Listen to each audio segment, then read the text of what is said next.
welcome back for another edition of Safe and Sound. I'm your host, Doug Bolnick, from the St. Charles County Department of Community Health and the Environment. On today's program, we're visiting with community leaders on things we care about deeply, our children and our pets. Losing a child is one of the most traumatic experiences that parents could face, but an organization headquartered here in St. Charles County offers support. Executive Director Debbie Cochran will explain how Share Pregnancy and Infant Loss Support can help. Then, Susan Cooley will give us details about American Red Cross classes that can make you or your teenager a better babysitter. A pet can make a wonderful improvement to any family, but some cannot commit to full-time adoption. Short-time foster parents help prepare adoptable pets for their forever home. We'll hear from some of these foster parents who will tell us the joys of being a foster pet parent. Speaking of pets, do you know how to treat minor injuries to your dog or cat? And do you have a first aid kit filled with supplies that can treat them? We'll hear from a local veterinarian who will give us some important things to consider. To end the show, nutritionist Fran Douglas will join me to kick off St. Charles County's new breastfeeding peer counseling program. But first, let's hear from Board President of CHAMP Assistant Dogs, Nola Ewers, and St. Charles County Prosecuting Attorney's Office Chief Attorney for Policy and Development, Jillian Anderson, who are going to introduce us to CHAMP, a program involving dogs that the St. Charles County Prosecuting Attorney's Office utilizes to comfort witnesses in court cases. CHAMP is a service dog provider organization. We're based in St. Louis and we serve the greater St. Louis area. Our organization has been around since 1998, so I believe that makes us 16 years old this year. CHAMP is partnered with the Missouri Department of Corrections. We have a prison training program at the Women's Prison in Vandalia, Missouri. We got a great group of trainers up there who help us train our service dogs and our facility dogs. We've been at the prison in Vandalia since 2002, and of the 55 total service dogs CHAMP has placed, 38 of them have been trained through the prison program by the offenders. We also do provide facility dogs. We've placed 55 dogs to date. Most of those dogs are service dogs who work with their partners who have physical disabilities. They help their partners live more independently, doing things like retrieving items their partner may drop, opening, closing doors, turning lights off and on, getting an emergency 911 phone, things like that. We also place facility dogs. Those are dogs that work with an individual in a setting. It could be a medical setting. It could be, we have one facility dog working in a hospice in Southern Illinois. And we will soon be placing a facility dog here at the St. Charles County Courthouse. The facility dogs are not considered service dogs because they don't work directly with a person who has a disability. They can be used, though, to help people feel more comfortable in the different settings where they're used, like the courthouse. And our service dogs, as well as our facility dogs, are all placed free of charge. A courthouse dog is going to be a dog that is a very well-balanced, very solid temperament dog. They'll typically be about 2 years old before they're ready for placement. We train a lot of different kinds of service dogs. I think one thing that's unique about the courthouse dogs is that they have to be pretty much unflappable in almost all situations. They have to be quiet, they have to be calm, they have to work well within a group of individuals who all might want to meet them, as well as have the skill set where they can concentrate on a particular person who also needs their assistance. They also have to be solid, so they're not going to interrupt whatever's going on between the person and the criminal justice professionals. So the dogs have to be very professional themselves. The right dog is going to be a dog that is very, very calm, very accepting, relaxed, a dog that can just kind of chill out, settle down, be a steady, calm influence on the traumatized person that they're working with. In 2013, under the direction of Prosecuting Attorney Tim Lomar, the St. Charles County Prosecuting Attorney's Office initiated the Courthouse Dog Project. We were very fortunate to find a community partner in CHAMP. CHAMP and its dedicated group of staff and volunteers are truly what has given this program wings.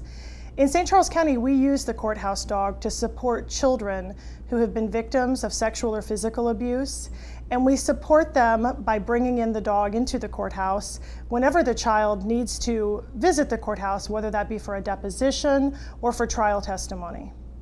The courtroom can be a highly stressful environment for children because the criminal justice system simply was never designed for the comfort of children. It was a true ray of light when the courthouse dog program came to St. Charles County. For the first time, we had something to offer these children that would help them to become more relaxed and to dissipate the stress and anxiety that comes along with being in a courthouse, knowing that you're going to be asked to testify against your abuser. The first time in St. Charles County that we used the courthouse dog program was in a particularly difficult sexual abuse trial involving a 9-year-old girl. And when I first met this little girl almost 2 years before the jury trial, whenever the topic of the abuse would come up, she would put her head down, tears would well up in her eyes, and she'd tell us she simply couldn't talk about it. 2 years later, as trial was approaching, we introduced her to a courthouse dog named Jersey, and she and Jersey struck up an immediate friendship. And when we called her back to let her know that the trial was coming and we needed her to come down to the courthouse, her first question wasn't, do I have to come or do I have to talk? It was, is Jersey going to be there? And it just seemed to make all the difference. On the day of the jury trial, she sat in our victim waiting room for about 2 hours, and that whole time Jersey was right by her side. There were times she was laying on Jersey, there were times she was hugging Jersey and crying into Jersey, and there were times that she just sat there with all of her anxious energy and just pet Jersey over and over and over again. I have no doubt that it was that experience and the comfort that Jersey brought to this process that allowed that 9-year-old girl to take that witness stand. In this particular case, when she took the witness stand, she did not bring Jersey with her. Instead, we gave her a very small stuffed animal replica of Jersey. And the entire time that she was in that courtroom, on that witness stand, with the prosecutor and the defense attorney questioning her, she had that little black stuffed Jersey in her hand the entire time. When she got off that witness stand, the first thing she wanted to do was go back and be with Jersey. The prosecuting attorney's office is so grateful to CHAMP and their partnership in this very special project. Without CHAMP and their dedicated group of staff and volunteers, none of this would be possible. As a prosecutor, it is such a nice change to call a victim or their family, and when we ask them to come to court, instead of saying, do I have to come, do I have to testify, now the first question is, will Jersey be there? Thank you, Nola and Jillian. Animals can be a great support. Support is also important for families, friends, and caregivers whenever parents lose a child. Share Pregnancy and Infant Loss Support offers help, and their Executive Director, Debbie Cochran, is here to explain how. Debbie, thank you so much for coming in today. Thank you, Doug, for having me. And I appreciate the opportunity to talk about SHARE. The mission of SHARE is, as you said, to care for families who have lost a baby either during pregnancy, by stillbirth, or in the first few months of life. So as you can imagine, it is a tragedy for that family, and our mission is to support families as they go through this awful experience and give them the help that they need to do that. Our secondary mission is to educate caregivers, professionals that in hospitals and communities that help those families, helping them with the right words to say and the right support. And you've mentioned families, and that's obviously the primary people that are affected by this, but friends, neighbors, grandparents can also be affected. What can SHARE do to help them? We have support services, support groups in 29 states, 75 SHARE chapters throughout the country that offer support groups. We have an online catalog of information that's targeted at all family members, friends, grandparents, as you mentioned, siblings. A lot of what we do is sibling support. During our walk, we have a tent that we set up and allowing siblings to make a craft in memory of their lost siblings. So we do a lot of family support. And obviously it directly affects families and friends, but people may not think that it also impacts caregivers. SHARE does quite a bit for them as well. as I mentioned, our secondary mission is really targeted at training caregivers, equipping them, even trained professionals that work in areas that often see loss. There's a lot of people that struggle with that. And we offer a specific training course that we have trained all of the chapters nationwide, and many of the local chapters come to share. We do a training twice a year here in St. Louis. We can also go to any large community and train a group of professionals at once. So yes, much of what we do is equipping them to feel comfortable in providing that right kind of support for families. And I think our viewers may not know, but Share Pregnancy and Infant Loss is actually run here in the city of St. Charles. And you mentioned the walk, but are there some other things that you do, and when is that walk? The walk, this year the walk is October 18th, a Saturday morning. It's in Creve Coeur Park. It's always in October because October is National Pregnancy and Infant Loss Awareness Month. So we always have the walk in October, and a lot of our chapters throughout the country have walks as well. But as you mentioned, we do, because we're local here, we do several other things for our families. We have a family picnic, usually in August, in a local park. Because we have the Angel of Hope statue in Blanchette Park, it's in our community. We do several different activities there throughout the year. We do 2 brick dedications where families, not just infant loss, but families who have lost children can come together with other organizations partnering with us to do a brick dedication. We also have a Angel of Hope ceremony on December 6th, which is a National Recognition Day in the park at the Angel as well. So we do a lot with that angel, and there are 105 angels in other communities throughout the country. One other thing is the Wave of Light ceremony on October 15th. October 15th, during the month of October, is National Pregnancy and Infant Loss Recognition Day. So we do a Wave of Light ceremony, and at 7 p.m. a candle is lit for a lost baby in every community across the world. So it is an international Wave of Light on October 15th. So if someone, obviously participating in those events is a great way for individuals to participate, but if they wanted to volunteer or even to help donate to your cause, what are some things that they could do? We function on volunteers. We only have a very small staff, so a lot of the events that we do, I didn't mention the Angel Ball, which is our annual gala that we do usually in the spring. We are very dependent on volunteers. And volunteers also help to care for our families. We train volunteers to come alongside our families and support them, and usually it's parents that have also lost a baby that we train them after they have gone through their own grief process. But anybody can contact our office, visit our website, nationalshare.org, and find out the ways that they can come into the office or contact us. Our phone number is 636-947-6164, and we are always open to receiving help, support, donations. We run entirely on donations and mostly within our community of people who have been served by Share. Well, thanks, Debbie, so much for what you and your staff do to help out parents and families and the rest of our community. I appreciate the opportunity to talk about it. Thank you. We'll be back after this short break with more information on helping the ones we love. You might just call the ranger station and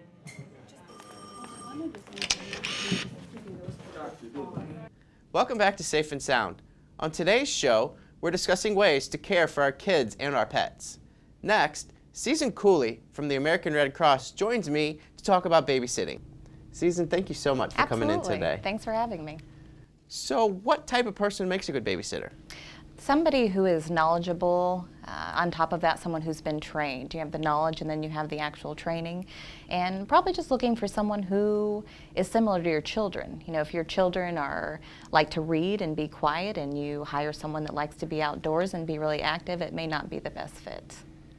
So what would you say would be the 3 most important things for a good babysitter? Obviously, you just talked about familiarity and common traits, but what are some things?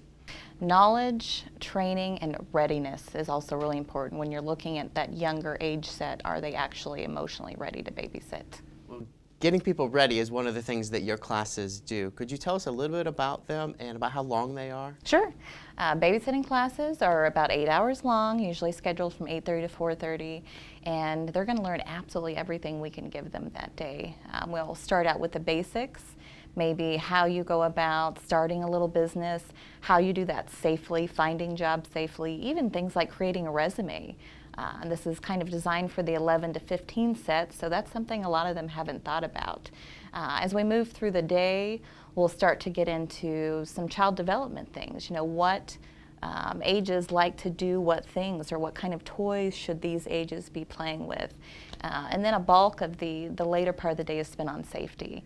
You know, emergency situations, but then really getting into those life-saving situations, what to do if a child is choking or has stopped breathing. So they'll go through the entire gamut during that day and really learn a lot. So the people that have gone through your class are obviously going to get some expertise, but it's also on the parents as well to prepare them. What is something a parent can do to prepare both their kids for the babysitter to come, and then also maybe if you could think of some important things that a parent should tell the babysitter about their particular home? Sure. Definitely having the children meet the babysitter before the babysitting occurs. You know, it's really important. Maybe even having them come over and do some mother's helper type of things. You know, seeing how they interact with your children before bringing them in by themselves. Going over the rules, you know, with the children in front of the babysitter, so the children know the babysitter knows the rules and everyone knows what the expectations are. And then just all the important things, you know, do your children have any allergies? Are there pets that the babysitter is expected to take care of, and are they allowed to go outside? Where the emergency equipment is kept, you know, where the first aid supplies are, where is medicine in case something goes wrong with the child. What the emergency plan is. You know, does the family have an emergency plan? Where do we go during a tornado or a fire? Who to call in case of emergency? All the gamut of the safety information. Anything about the children, you know, likes and dislikes, or things about disabilities, things they're allowed to eat and not eat. There's a lot to tell a babysitter. So if somebody wanted to learn about these classes and kind of get into the details as to what they can learn and also when they might be, how would they find this information? You can find our classes by going online at redcross.org. You can also call 1-800-RED-CROSS.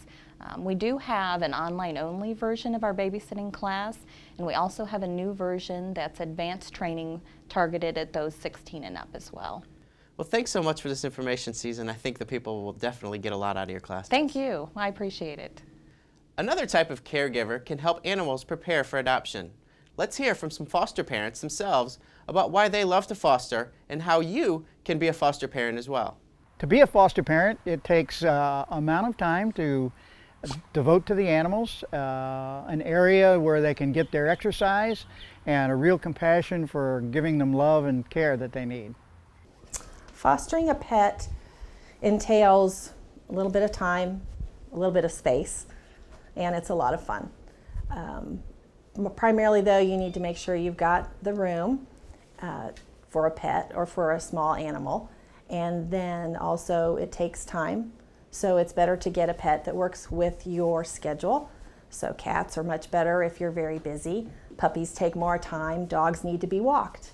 Kittens stay until they're 8 weeks and 2 pounds.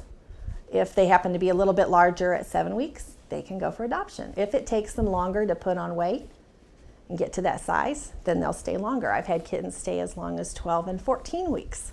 Puppies, it depends on the breed, but predominantly it's always an 8-week minimum, and that's to ensure that that the animal has properly been weaned, if it's a puppy, and the mother's still there, and then it's very healthy before it gets put up for adoption. I predominantly foster kittens and cats because of a work schedule, but I have fostered a litter of puppies, 7 puppies, 1 mama, and also a single mom and 2 small puppies. With that, you just have to be a little bit more cognizant of being available to take an animal out, especially if you still have the adult, and walk the dog, give it its time outside of a cage or a room. Anyone can be a foster parent. Obviously, everyone's used to kittens and cats and puppies and dogs. However, they have had instances where they've had some other unusual creatures, And then certain animals, such as a swan that was phoned in at one time, actually will go to another location, another haven for wild animals. Over the years, we've definitely had a variety of different kind of foster pets. We've done even mother cats, so we have the mother and then the really tiny babies that still nurse with their mother, and sometimes we send the mother back when they get a little older and help wean them from their mother, and then their mother can get adopted and we can bottle feed baby kittens, and sometimes we have to bottle feed them right from the start because they don't have their mom. We also do puppies that have to be bottle fed when they're really tiny, or older puppies where we can let them run around in the yard and help them explore and become used to all different kinds of things, outside, inside, other animals, humans. And we also do animals that come to us who need help getting better or are sickly and fragile or maybe just dehydrated, and bring more life back into them. Well, the benefits of fostering, for the animal are, number one, it gets a safe, secure, attentive home. It gets socialized with people, and if you have other pets in your home, there's that opportunity to expose them to other animals before they go to their forever home. As far as myself, it's my community involvement. It's an opportunity for me to give back, and then of course you get to have so much fun with these little guys. One of the hardest things to do is release the dogs after they've been fostered. It is great and rewarding to know that they're going to a good home and they'll be able to live out their life with their new adoptive parents. But the bonding part is very rewarding, and like I say, it's nice to have a dog around like this.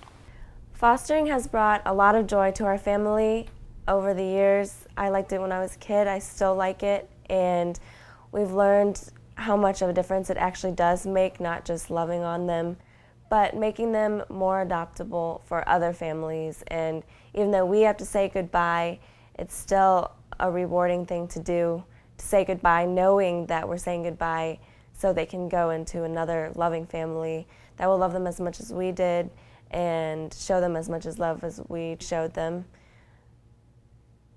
If you're fostering an animal, the Pet Adoption Center will provide everything that you need, whether it's the crates, blankets, food.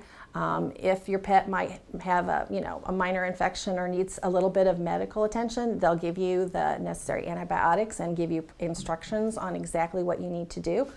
They're available 24/7 if you have any questions, and you can go by at any time, if you want to talk to the veterinary technicians or someone, about your foster, or if you have questions about how you're handling the fosters. It's a wonderful support group.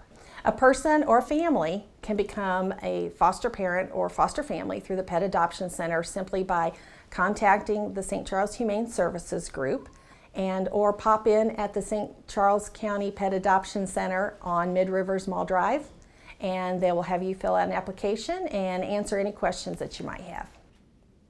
Fostering can have a tremendous impact on the well-being of our furry friends. Stay tuned after this break to learn more ways to care for our children and our pets. Bethany Ann Doak, Ian Donnelly, Kirsty Lynn Duthitt. Welcome back to Safe and Sound. I'm your host, Doug Bolnick. On today's show, we're discussing ways to improve the lives of our kids and our pets. Would you know how to clean a cut on your cat's paw or care for a dog who ate chocolate?